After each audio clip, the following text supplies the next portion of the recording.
పూర్తి వివరాలకు చదవండి రేపటి అక్షర శిల్పం దినపత్రికలో.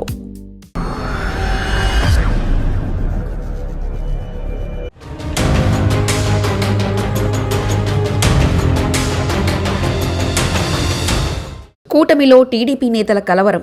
ఆ స్పీడ్కు బ్రేక్స్ వేయలేకపోతున్నారా? కూటమిలో స్పీడ్ మీదున్న పవన్ అసలు మింగులు పడడం లేదా?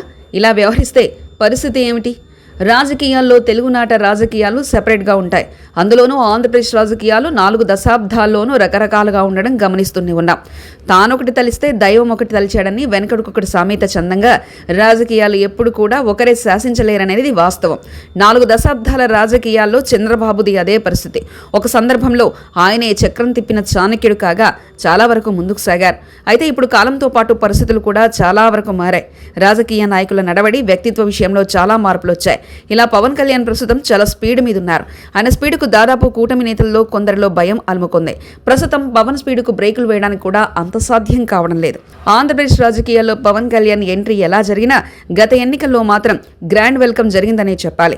జనసేన పార్టీ 100% స్ట్రైక్ రేటుతో విజయం సాధించింది. పోటీ చేసిన 21 అసెంబ్లీ స్థానాల్లోనూ 2 పార్లమెంటు నియోజకవర్గాలను గెలిచింది. అయితే పవన్ కళ్యాణ్ రాజకీయాల్లో కొత్త ఒరడిని సృష్టించాలనుకుంటున్నారు. తన మన అనేది లేకుండా అవినీతికి తావివ్వని పాలన అందివ్వాలనే ఆలోచనతో ఉన్నారు. ప్రత్యర్థులను ఒకవైపు కట్టడి చేస్తూనే కూటమి పార్టీలలో జరుగుతున్న తీరును కూడా ఎండగట్టేందుకు ఆయన ఏమాత్రం వెనకాడడం లేదు. కానీ పవన్ కళ్యాణ్ చర్యలు కొందరు కూటమి నేతలకే రుచించడం లేదు. ప్రధానంగా టీడీపీ నేతలు పవన్ కళ్యాణ్ ఇలా వ్యవహరిస్తే తమ పరిస్థితి ఏంటన్న భావనకొచ్చారు.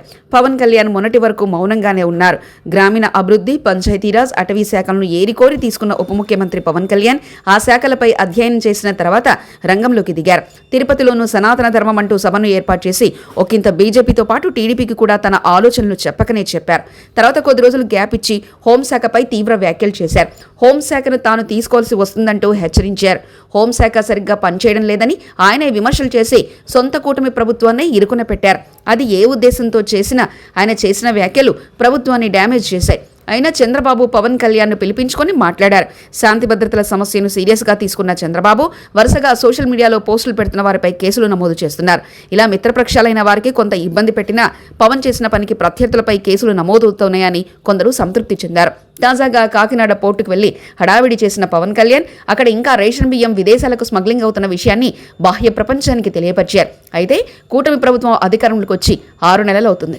పోలీసులు, అధికారులు కూటమి ప్రభుత్వం చెప్పినట్లు వినేవారు. కానీ పవన్ చేసిన హడావిడికి అది రివర్స్లో ప్రభుత్వానికే డ్యామేజ్ అయింది. రేషన్ బియ్యం పెద్ద ఎత్తున తరలిపోతున్నాయంటూ చేసిన కామెంట్స్తో ముఖ్యమంత్రి చంద్రబాబు అలర్ట్ అయ్యారు. రేషన్ మాఫియాను అరికడతామంటూ ఆయన చెప్పినప్పటికీ అది ప్రభుత్వ వైఫల్యమేనని అందరూ అనుకోవాల్సి ఉంటుంది. దీన్ని ఆసరగా తీసుకొని అంబటి రాంబాబు వంటి వారు వయ్యావుల కేశవ్ వియ్యంకుడే మాఫియాకు మార్గదర్శి అని అనడం కూడా మరింత రచ్చగా మారింది. చివరకు ముఖ్యమంత్రి చంద్రబాబును కలిసి రేషన్ మాఫియాపై ఉక్కుపాదం మోపాలని పవన్ కోరారని తెలిసింది. అధికార పార్టీలో కొన్ని తెలిసి చూసి చూడనట్లు వెళ్ళాలి, మరికొన్ని విషయాల్లో పట్టుబట్టాలి. కానీ పవన్ కళ్యాణ్ మాత్రం తన మన లేకుండా ఫైర్ అవుతుండటంతో కూటమి ప్రభుత్వానికే ఇబ్బందిగా మారిందన్న వ్యాఖ్యలు కూడా వినిపిస్తున్నాయి. అసలు పవన్ కళ్యాణ్ బీజేపీ డైరెక్షన్లో చేస్తున్నారా అన్న అనుమానాలు కూడా కొందరిలో వ్యక్తమవుతున్నాయి. టీడీపీని బద్నాం చేయడానికి ఈ రకమైన ప్రయత్నాలు పవన్ చేస్తున్నారా అన్న సందేహాలు కూడా తెలుగు తమ్ముళ్ళు ఆఫ్ ది రికార్డులో అంటున్నట్లు తెలిసింది. కానీ వచ్చే ఎన్నికల్లో విజయం సాధించాలంటే పవన్ అవసరం కావలసి ఉండడంతో చంద్రబాబు కూడా ఒగ్గబట్టి పవన్ను మెప్పించే ప్రయత్నమే చేస్తున్నారని అంటున్నారు. పవన్ కళ్యాణ్ను ఏమీ అనలేక చంద్రబాబు తిరిగి టీడీపీ నేతలపై ఫైర్ అవుతూ తన ఫ్రస్ట్రేషన్ను తీర్చుకుంటున్నారని, పవన్ కళ్యాణ్ ఇలా ఒకవే లేకుండా వెళ్తుంటే, రాజకీయ వ్యూహాలు లేకుండా అడుగులు వేస్తుంటే, మిత్రపక్షాల ప్రయోజనాలు మార్చి అరుస్తుంటే మాత్రం డ్యామేజ్ అయ్యేది మాత్రం కూటమి ప్రభుత్వమేననే వాదన మాత్రం బలంగా వినిపిస్తుంది. మరిన్ని కథనాల కోసం సబ్స్క్రైబ్ చేసుకోండి మీ అక్షర శిల్పం. పూర్తి వివరాలకు చదవండి రేపటి అక్షర శిల్పం దినపత్రికలో.